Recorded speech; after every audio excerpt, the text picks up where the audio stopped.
working together is gonna be legend. Wait for it.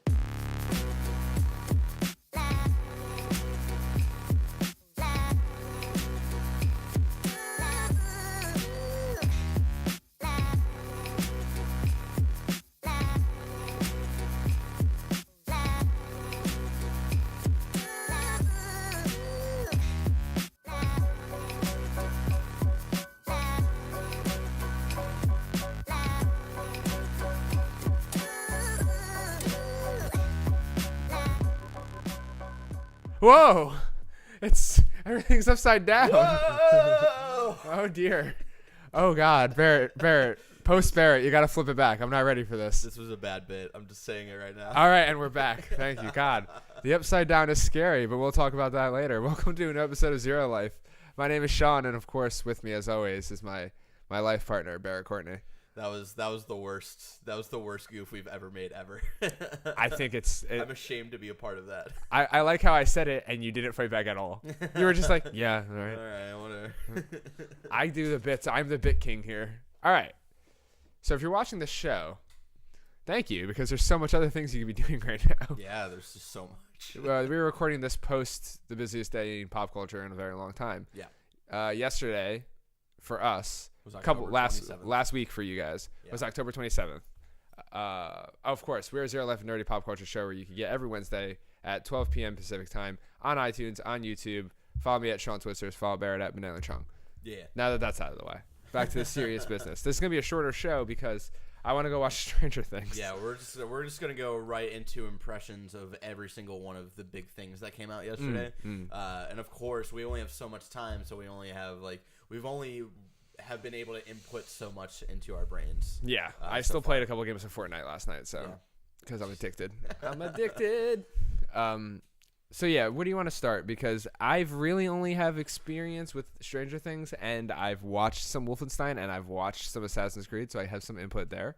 But let's start with Stranger Things. All right. Just go start with TV and then just go all into the games. You know? I'm 3 episodes into Stranger Things. Okay.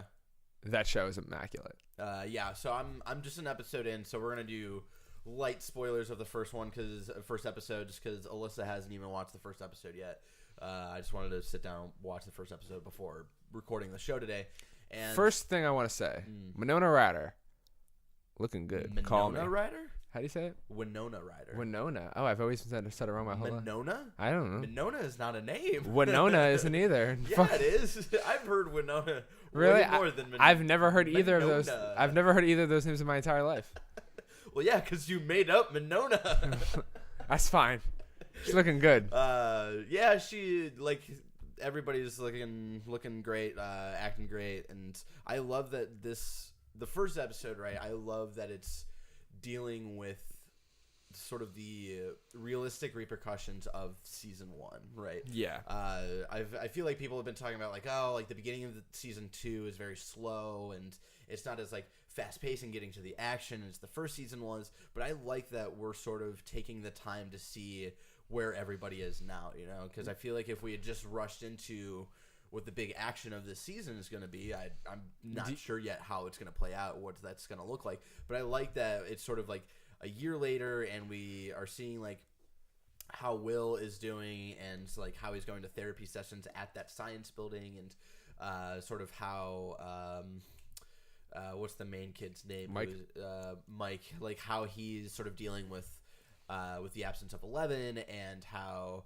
Hopper is sort of dealing with the whole sort of cover up and all this stuff. It's really, I like that we're taking the time to put a setting to these characters for a little bit before the new wave of the Demogorgon comes through, you know? The Tesla Hydra. But yeah. Yeah, whatever. So it's hard for me to talk about this because it all blurs into one big thing. Because Netflix, every time I'm we're only going to watch one more episode. Yeah. It ends with something that I'm fuck, we gotta watch I have to watch at least the first 10 minutes for the next episode because I need to know what happens. And I don't remember how the first episode ends, but so the first episode ends, and we this will be a spoiler. This is a spoiler. This is a spoiler, so sort of cut out. I'll put spoilers for Stranger. I'll put spoilers for every single thing in the description below, so you'll have time codes there. So the first episode ends, and it's so cool. Is like Hopper goes to this like weird house in the woods, and you're like, what? Like, this isn't where he lived in the first season. And then he like does a special knock on the door, and someone unlocks, and he walks in. It looks like he's living there, and he goes to like the dinner table. He sits down. He's like, what? He starts yelling. He's like, hey, what do we talk about? And you hear 11 from like the you other see the room. Eggo waffles on the table. Yeah, you see the Eggo waffles on the table. That's when I got excited. And then you hear 11 say like no signal, 81 like it's 815 and there's no signal. And he's like, no, you say 815, and like he's sort of like Hopper is raising 11, which is really cool. Yeah, it's great because that. it's one of those things where last season he got to save the boy. Yeah. And this now he gets to raise 11 because obviously Hopper's daughter dies in the first season. He missed out on being being a dad. Yeah. But it's also weird because he's alone when he does it, and that Yeah. like you get to see that happen a little bit more later. And I felt like there's some lingering feelings between him and Winona Ryder's Oh character. yeah, definitely. I definitely. Which is something I thought was weird because I don't feel like they had that relationship in the first season. Well, it's because they bonded over this, That's and true. there's also history there. Yeah, that's that true. I don't know if they. I Like, they don't. knew each other. I think in high school. Because, They knew each like, other pretty well in high school. Yeah, and so did because, Samwise like, the Gamgee. Bob, who's like the guy Samwise. she's dating. That guy's the worst. So that's an actor that Alyssa knows because when she saw the trailer and there's a scene of him like running down the hallway. He's from like an 80s movie like Stranger Things, and I forget. Sean Astin. Sean Astin from the Goonies. Yeah. So like apparently like Bob was also like in high school with them and stuff. Yeah. So And he was like a loser, and Yeah. now he gets to date Joyce, who's yeah. she's great. Yeah. But I look at that, and I don't know if we want to do any speculation, but I have very like. Let's do it, man. I think that either Sean Astin's character is going to die, Mm. and I don't know this for sure, or he's working for the lab. I think he's he's working for undercover. the- Yeah. And that he's like doing this to try to keep an eye on Will, and because Yeah. Will is having these. So you see this in the first episode in the trailer. Will is having these fits where he sees into the upside down. But I think it's one of those things. Again, this is speculation after watching one episode. It almost seems like he is existing in both Yeah. worlds, right? Like it's not that he's just seeing. It's like the second time he goes, that like big thing, like and it reveals like the big monster. It like turns its big ass head and looks at him. Yeah, So, like yeah. it's like. But he's also obviously still in the regular world because in like the first like episode that he has, Mike comes out of the arcade and he's like, "Hey, like, what's going on, Will?" Like, Yeah, I don't know. It's a very weird thing where I look at that scene and I look at the way that the Demogorgon reacted to 11, and you almost wonder if these creatures are linked to certain people that have been to the Upside Down. Because, and this is again, I guess, I don't know. They probably explain this in an episode after that one I'm on. Yeah. But the Demogorgon wanted 11. yeah, And 11 knew that she would always say, like, it's coming from me. yeah, And the way that they got rid of the Demogorgon is 11 merged with it. She like doesn't have any repercussions that I know of in this season, but like she sacrifices herself in order to save everybody. And this seems like it wants Will. But he says like when in the first episode when he's going to like the therapy, session or whatever, and they go to that science lab and he's talking to that one older dude who also seems like really shady. Like he's convincing him like, hey, that one guy from last season isn't here. It's like new people and stuff, but he still seems shady. Like especially afterwards where he goes down to the secret lab and they're like burning like one of the entrances to the Upside Down, and so he says like he was frozen and he's scared and he has this feeling that it wanted to kill, and like the guy asks Will like, it wanted to kill you? He's like, no, everyone else. Yeah. And so I think that I don't know if that means like if it wanted to kill everyone else except Will, or if it wants to kill everyone else like like besides itself, you know? Yeah, and that's the thing where maybe, you know, that like there's this theory that every human that enters the Upside Down becomes a part of it, and then they have a monster. They had the Upside Down versions of themselves, and Will was in the Upside Down for so long that it could have gestated into this big creature. and like he clearly was used as some sort of Barb larva. have a monster, but if she died. And that's the thing. another I think question. it's only if you leave, if you like come back out. Maybe the monster's Barb. Oh shit, that would be dope as hell. Like Like the whole season is just like an ongoing joke of you let my character die way early in season 1. well, that was the thing where the Duffer Brothers talked about like Barb is going to be a part of this season. Yeah. She's still dead. Well, like that also might have just been the allusion to the parents, which I thought like that scene was really cool of Mike's older sister and the boyfriend, the jockey boyfriend. Nancy and Steve. Yeah, they have this dinner with Barb's parents like once a month or something. It seemed like a regular thing. So And they're like still looking for Barb. yeah, and They they're don't still believe looking that for Barb is dead. Barb, and they're working with a sort of investigative guy who used to be a reporter, who's like who goes to Hopper about how he thinks there's this Russian spy in Hawkins. Who's the superpower? Oh and my god, we didn't even talk about the biggest part of the series. What? The way the show opens with 8. Oh, holy crap! I forgot that. Yeah, I totally forgot. This is a huge spoiler, and it happens like 30 seconds into the first episode. It's the first scene. There's another MK Ultra survivor. Yeah. Who has powers? Yes, and Her she's name is like 8. out. Yeah, and she's like out living in the world, and like the first scene is like these group of people who are like robbing a bank, and they're getting chased by like a bunch of cops and stuff. And at one point, I had a feeling because they shot the close-up shots, the close-up shots of her. She is really badass, but I don't know like why she's badass. And then like they go into the tunnel, and then she goes boom, and then you see all the rocks, like the tunnel collapse, the entrance collapse, and like all the cop cars stop. But she only made one guy. She's like very power. Like she knows how to like use her powers are honed in on like, yeah. And she is like super experienced with them because she didn't even physically do it. She made someone think that it happened. Yeah. Because like he gets the like partner is like, why did you stop? Like what the fuck happened? And he gets out of the car and like nothing. Like the tunnel. Yeah, the tunnel's fine. And then the so nose. Cool. And I was like. And then you see so the nose start to bleed, and when she wipes it off, there's a 008 on her arm, and it is like that is such a great shot. It's such a great moment. Everything about that way that scene is framed is great. Yeah, it is. That is and that's how the show opens. I was like, oh boy, this is gonna be real good. Yeah, so like I think it's weird that some people were saying like, oh, like again, I've only watched the first episode, so maybe like 2 and 3 aren't don't pick up as much, but I really liked the first episode. They are very, very slow. Yeah. But it's like here's the thing.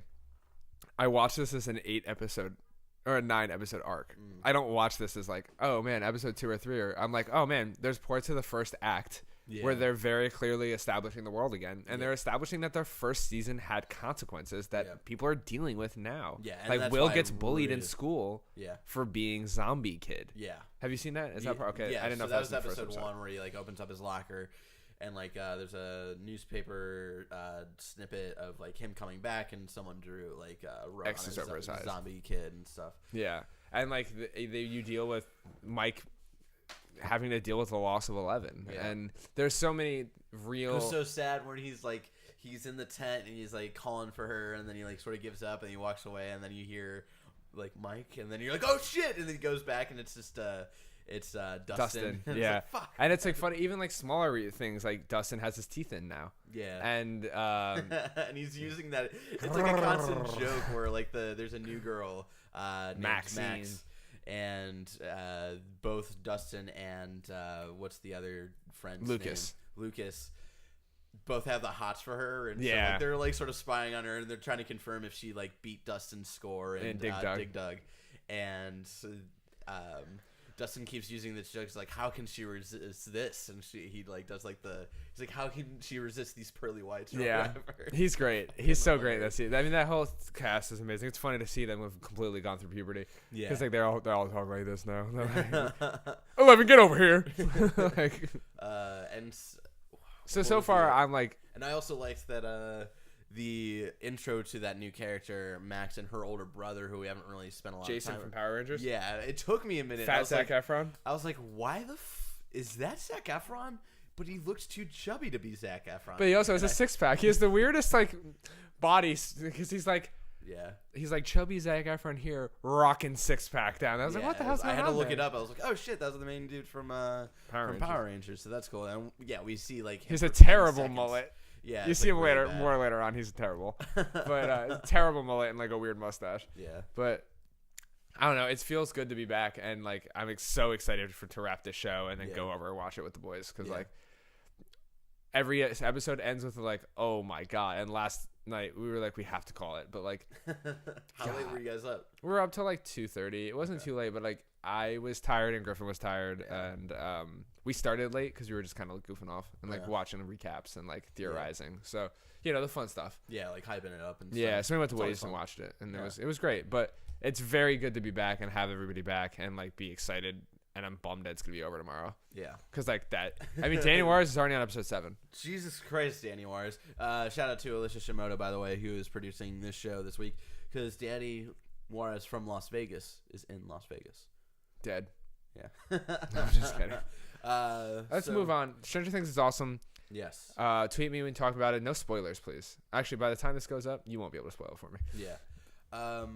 The next thing I want to talk about is the game that I think is going to probably get the least amount of attention this weekend. Wolfenstein. No. This is Assassin's Creed. Really? You think Wolfenstein is going to do more than Assassin's Creed? Well, I did my poll, right? Yeah. So I brought up my poll, and I asked you guys, what are you going to spend the most time with this weekend? And at 52%, we had Super Mario Odyssey, obviously. And then at 24%, we had Wolfenstein 2. Stranger Things was at 21%, and Assassin's Creed Origins was at 3%. No one's really talking about this game. And I've been pushing it out there, because let me tell you, boys and girls, I have played the entirety of that story, and I think it's a fantastic fucking game. And I don't think enough people are like talking about it, because obviously Wolfenstein, I think their marketing is very relevant, and it's like they've just sort of been killing it with like pulling in people of like, hey, the world sucks right now, let's go kill a bunch of Nazis, you know. And it's very smart, it's very sort of relevant. I think Assassin's Creed is going to demolish it in sales. We'll see. I mean, like double. I was in that midnight pickup line for GameStop at Stonestown, and I was in the like end of the line, and I saw one person pick up Assassin's Creed. Everybody else was picking up Super Mario Odyssey or Wolfenstein. Here's my thing, though. I think that Wolfenstein's going to kill with our demographic in the industry or like high-end nerd culture. Mm-hmm.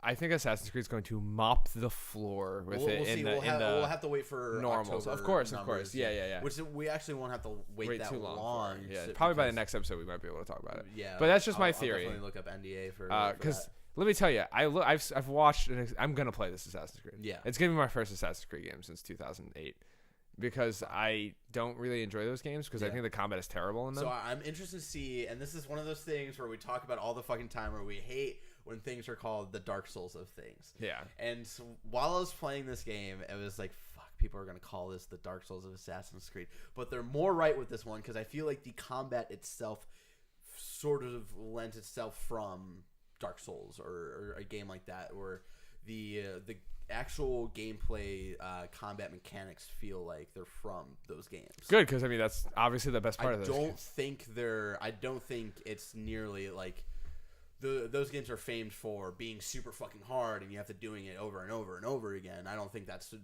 like this, and I think a lot of people are going to say this Assassin's Creed is very hard because they've also introduced a leveling system, and I think as long as you sort of go through the natural pace of like the game gives you a bunch of side quests to do, and side quests are the main way to gather up XP to level up to be able to do the next main quest. I think the game gives you enough side quests that you can pace yourself really well throughout the campaign. I naturally couldn't really do that because I had to beat the game in 4 days for natural work stuff. So. Look, you're so good at your job. I just want to say, like, there was a day where we thought like I thought I was going to be able to do it, and then I was able to do it, just because I now associate this person with Assassin's Creed Origins. Shout out to Hunter Wolf, who listens to the show, who I met Hunter? because of Assassin's Creed Origins. So it was thanks cool for meeting listening. you. Yeah, I look at that game, and first of all, ran into the Cuphead guys at work. The guys who made Cuphead were in. I was like, hey, my roommate beat your game with the first second it was available, and then he went to black and white mode. And they're like, he must be really good. I met the Cuphead developers as well from the two brothers from NDHR, who were here for interviews for IGN, and we had a fire alarm at one point in the middle of the workday, and we all like evacuated downstairs and stuff. And so when we were downstairs, I got to talk to them for a little bit, and that was really cool. So shout out to you guys.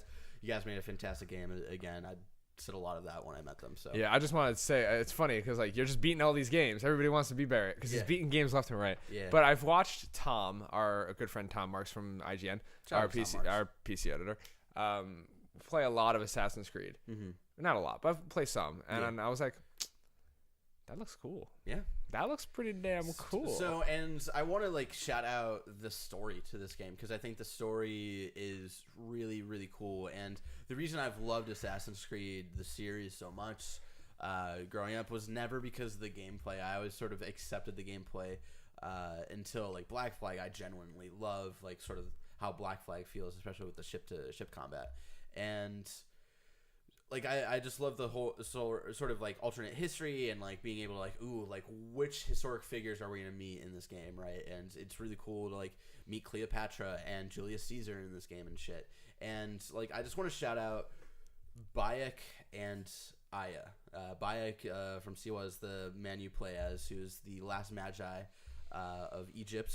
At this point in Egypt, the current pharaoh, I forget his name, but he's the brother of Cleopatra, has basically like sort of wiped out this whole magi thing where like in each region there is one magi sort of protecting the land for the people. And so you're in a time where that pharaoh came in, decided to wipe all of the magi from existence, and you're sort of this last Jedi,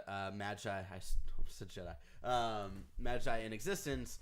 And your name is Luke, and I'm going to get into, since this is going up by Wednesday, I'm going to go into spoilers for the first couple of hours just so I can explain the motivations of this character.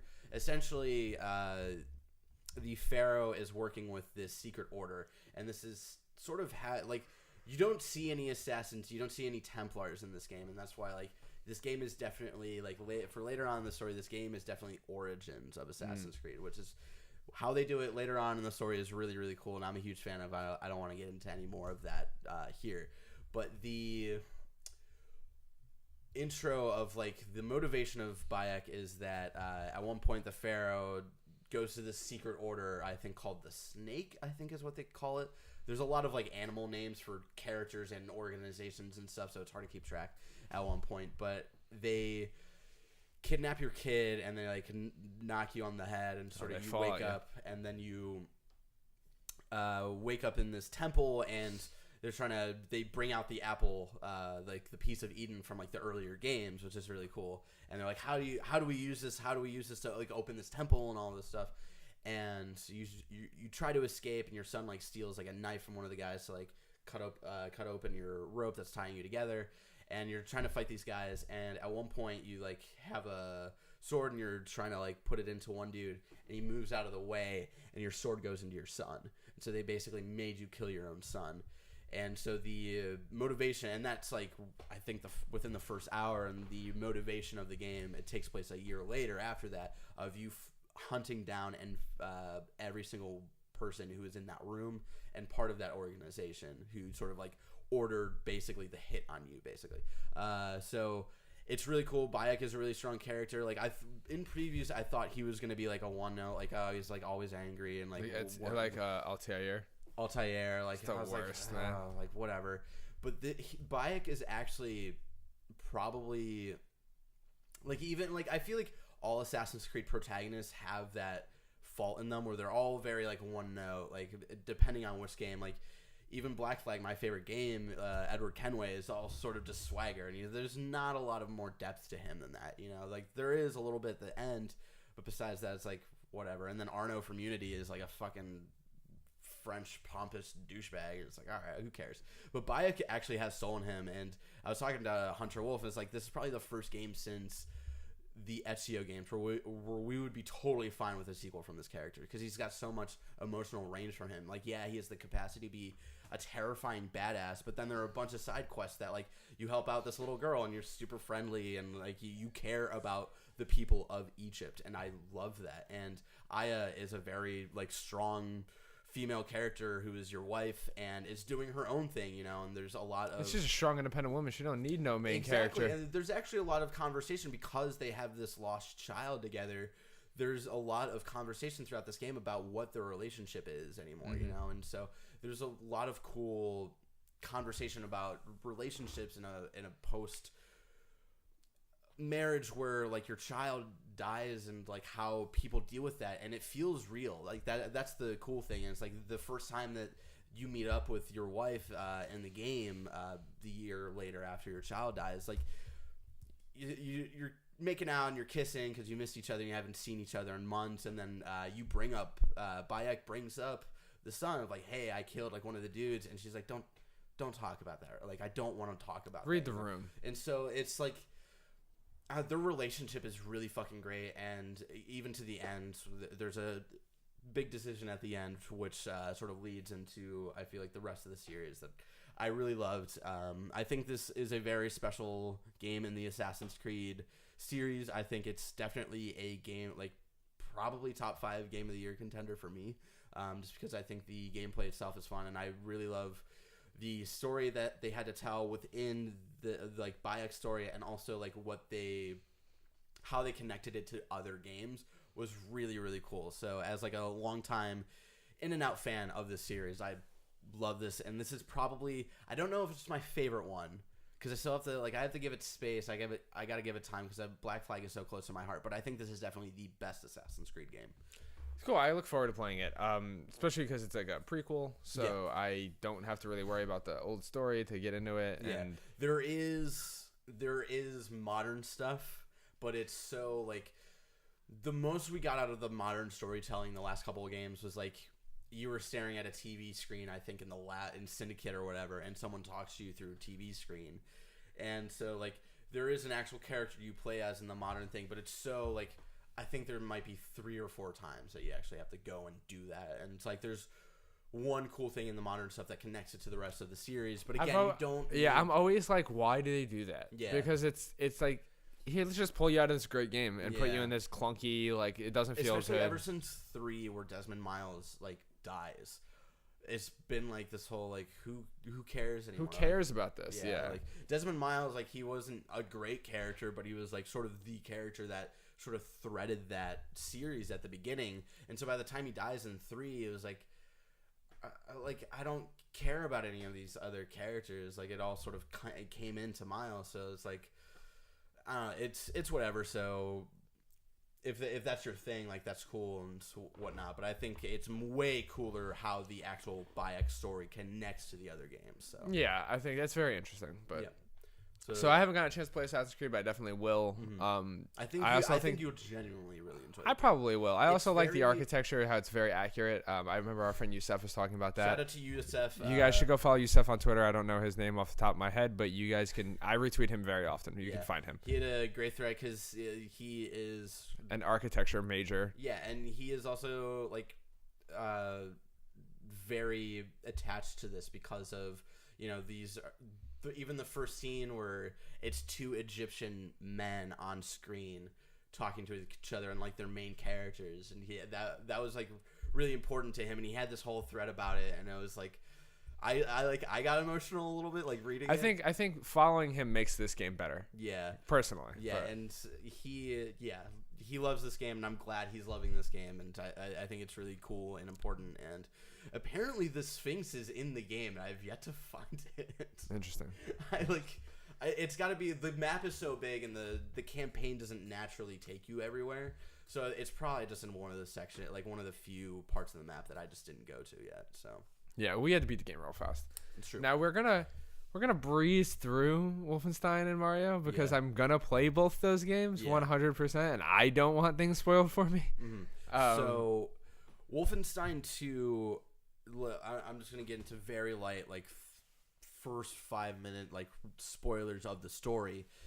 Sort of takes off 5 months after the first Wolfenstein. Did you beat the first Wolfenstein? No, I'm gonna read a recap. And neither did I, but I know the story. So the most important thing is that at one point in Wolfenstein, like, your team gets captured, like when you're part of like a bigger sort of army group. And I think it's the first mission where you get captured and you have to choose between your men. The crazy mad scientist was like, hey, like, look at someone, and if you look at them, they live, and the other person I'm going to kill and use their brain for science, basically. And that whoever is killed and their brain is put into a machine, that is actually one of the final bosses of the first game.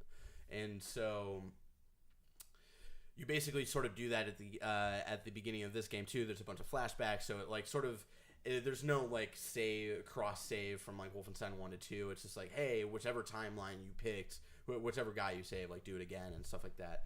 And I played the first mission of Wolfenstein and of Wolfenstein 1. I played the first hour about, and the impression it gave me was, man, this is a very typical average boring first-person shooter. And I fell out of it, and then when I started paying attention to games more and starting to listen to people like on podcasts and stuff, everybody was saying like after that first hour it gets so crazy and wild and so cool, and it takes a super left turn, and there's just something about it like I can never get into it. The first hour of this game, it's like the complete opposite. It's so like guns blazing ridiculous, where you're going through like your secret base with all your friends, and you're in a wheelchair because you haven't been walking around, like you've been sort of in a coma for 5 months. Again? Yeah. So like you've sort of lost the like use of your legs, so you're like rolling around in a wheelchair shooting Nazis, and there's just I'm sold. Yeah, You've hit oil here. and it's like at one point like you get an axe, and so BJ Blazkowicz says like there's so many things you can do with a Nazi and an axe, and there's none of them are wrong. And it's like this game is just so like fuck Nazis. And like shout out to Pete Hines, where I had Alyssa watch a video this morning. Like Vice is gonna do like this whole interview with him, but there's like a snippet on Twitter where it was like so like you're definitely kicking like the hornet's nest with this game. It's like yeah, I'm kicking the hornet's nest, I guess, a little bit, but you know, also like the hornet's nest is filled with Nazis. Fuck those guys. So shout out to Pete Hines from Bethesda. That is really funny. Where it's like, I love how they're like, people are like, you're gonna double down, and then they're like, yes, this is a very double downable offense. Like this is a stance where you should. Like this really shouldn't be a conversation. The opening line, he's like, the only people like who like are against attacking Nazis in the video games are probably Nazis. So like. That's like, yeah, who gives a fuck, you know? It's pretty funny. I saw a scene where it was like BJ like comes in and like shoots 2 guys and then throws the axe into the 3rd guy, and I was like, oh yeah, I'm good here. I want to do that. It's really fun. It's tough. I'm playing on very, very, very babby mode. Oh, very hard. Like, no, I'm playing on babby mode. Oh, baby mode. Why? Because I'm not a first-person shooter guy. That's definitely like those are the games I'm not great at. So. I'm just, and even I feel like I've died a couple of times in segments of like it's a hard game. People have told me even on the normal mode, it's like they're dying constantly and over again. So this is a game that I think you'll I'll probably really like it then.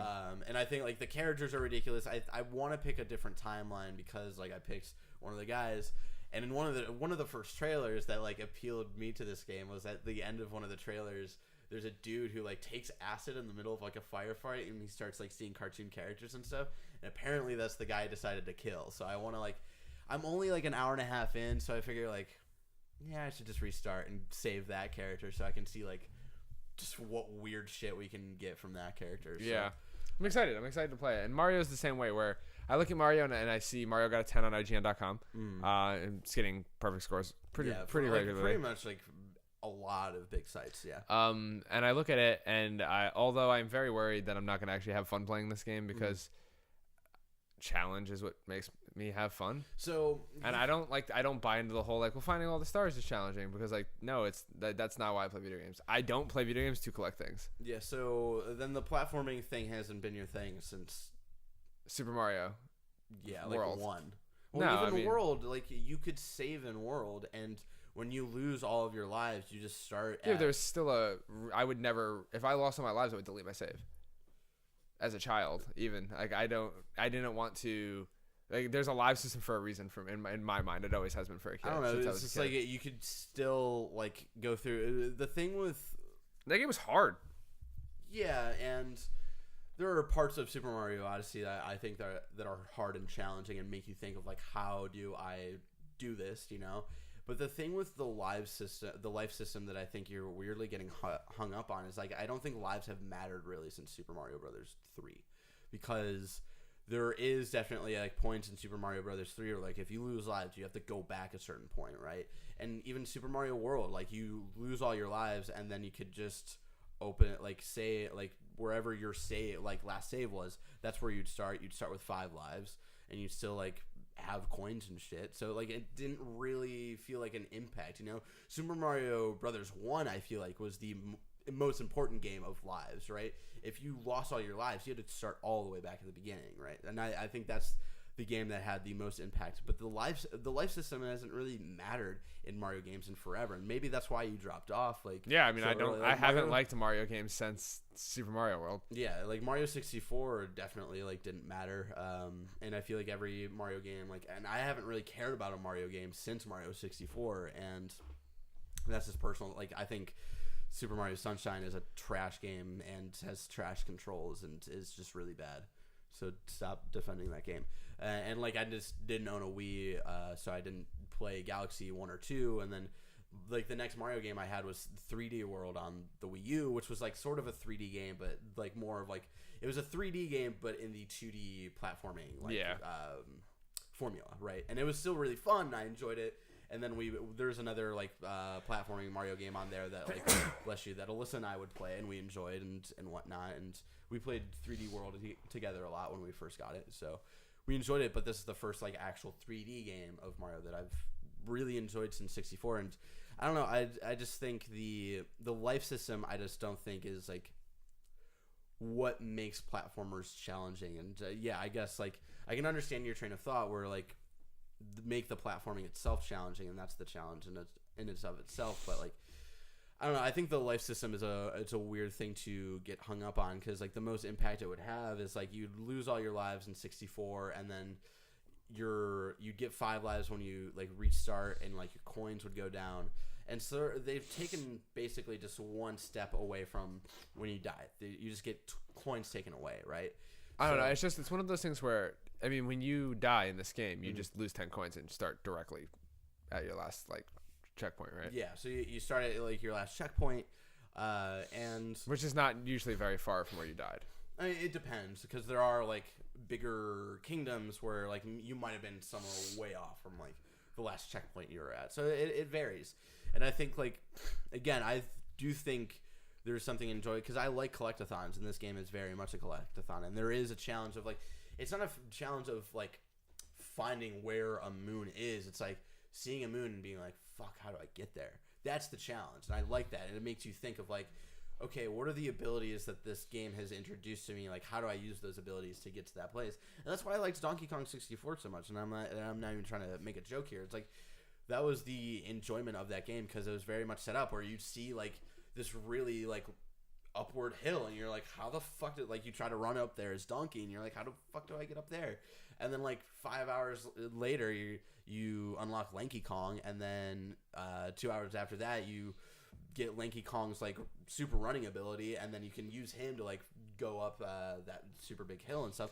So there's like that, there's something that I enjoy about that, where it sort of makes you think of like, how do I do that, and makes you think of what the challenge is and what the goal is and how you're supposed to do it. And there's a bunch of different moons that like you could probably do it several different ways. There's one that like I found that I was like, oh shit, I didn't even see that path. Like I took a much harder way. Like I made this way more difficult for myself. And there's just something, I find something enjoyable about the collectathon part of this game, and obviously from Donkey Kong 64. So there's something that I really enjoy of it. And like there are some parts where I'm like, yeah, these boss fights could be a little more challenging and stuff. And maybe not even the first time around. Maybe if like you just go through the campaign and then you unlock like a extra hard mode or something, like I'd be fine with that, because I understand like Mario is a game for kids, and kids these days definitely did not grow up with the challenge of platformers that we did, right?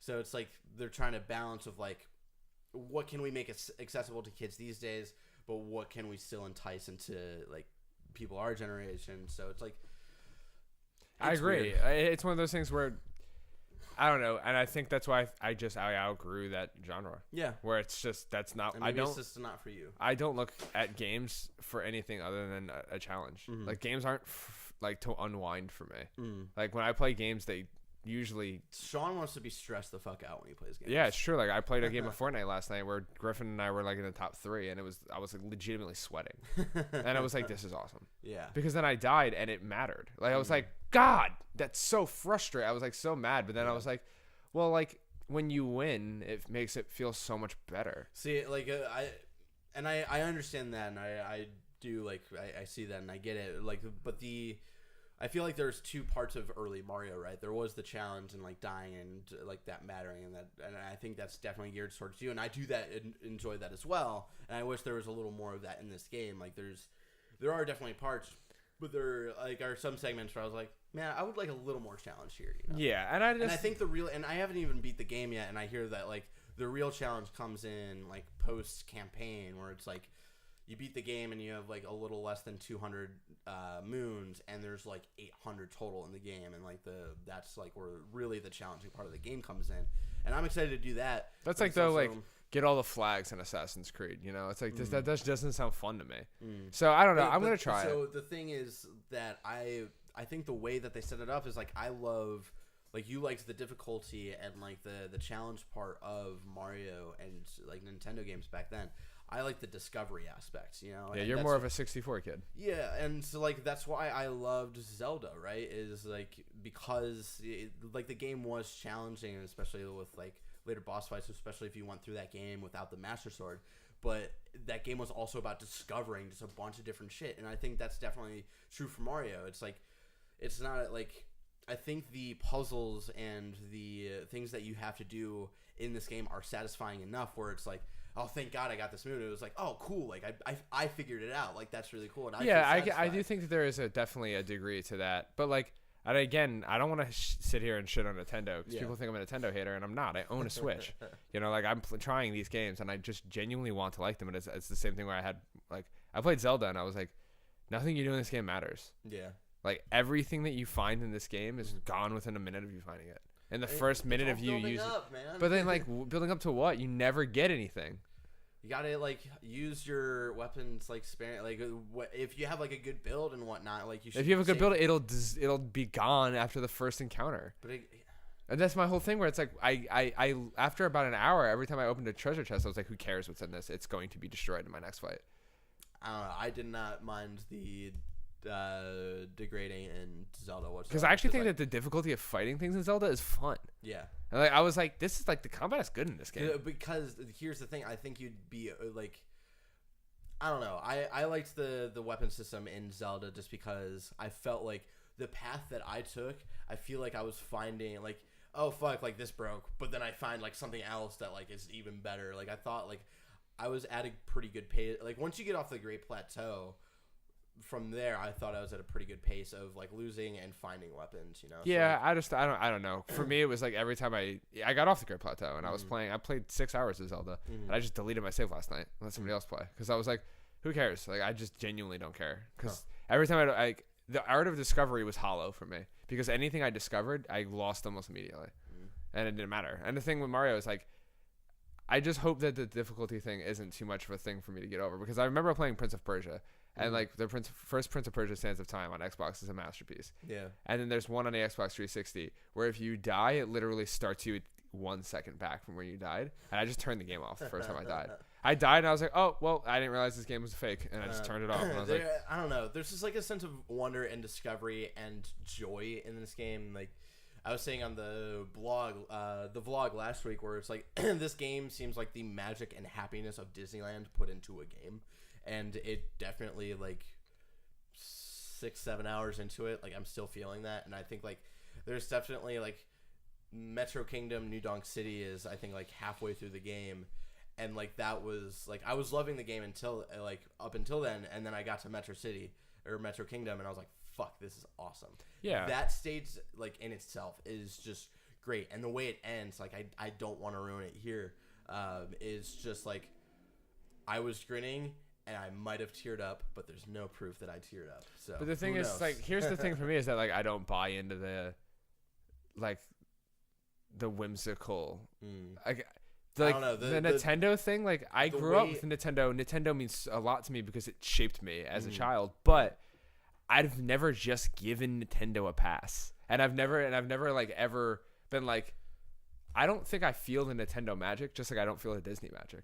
Like, it doesn't exist for me. So, like, I'm like, oh, that's cool. Like, Sean Pitts, a man with no soul. The nostalgia factor for that doesn't mean anything to me. But like you drop a Metal Gear reference in and I'll cry my eyes out. Like I don't know. I think it's just like it's like very specific. I didn't things. connect with Nintendo. Like I love like Super Mario. I still agree with Tim. I think the Super Mario All Stars cartridge is the best video game ever made. Yeah. Like the best combo. If you were going to give one person a game to try video games out, Yeah. I think that's what you give them. But it just doesn't. I don't have that love like that. I love those games, but not like that. Yeah. To where like. I know a Mario game will literally never make me tear up.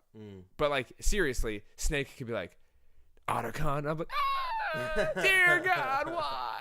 Like I don't know. I guess I'm just a broken human. I hate Disneyland too. Yeah, so it's I don't know. I personally like really love it, but again, like I don't think it'll definitely be another game in the top 5. I don't know if it's gonna overtake Zelda for me.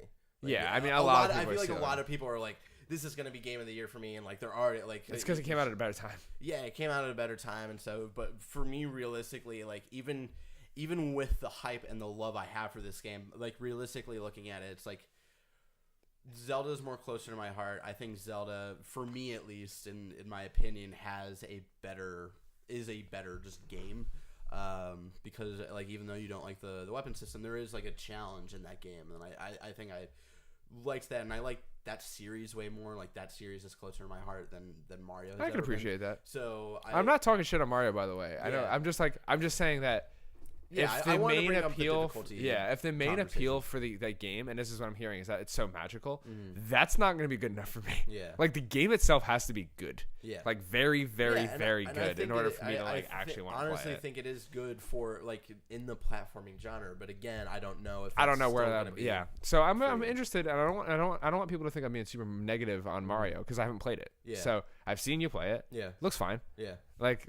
I'm having a lot of fun, and again, like I honestly think the ending of Metro Kingdom is probably the best moment in a video game this year. To be honest, Interesting. I'll have to play it because now I'm interested.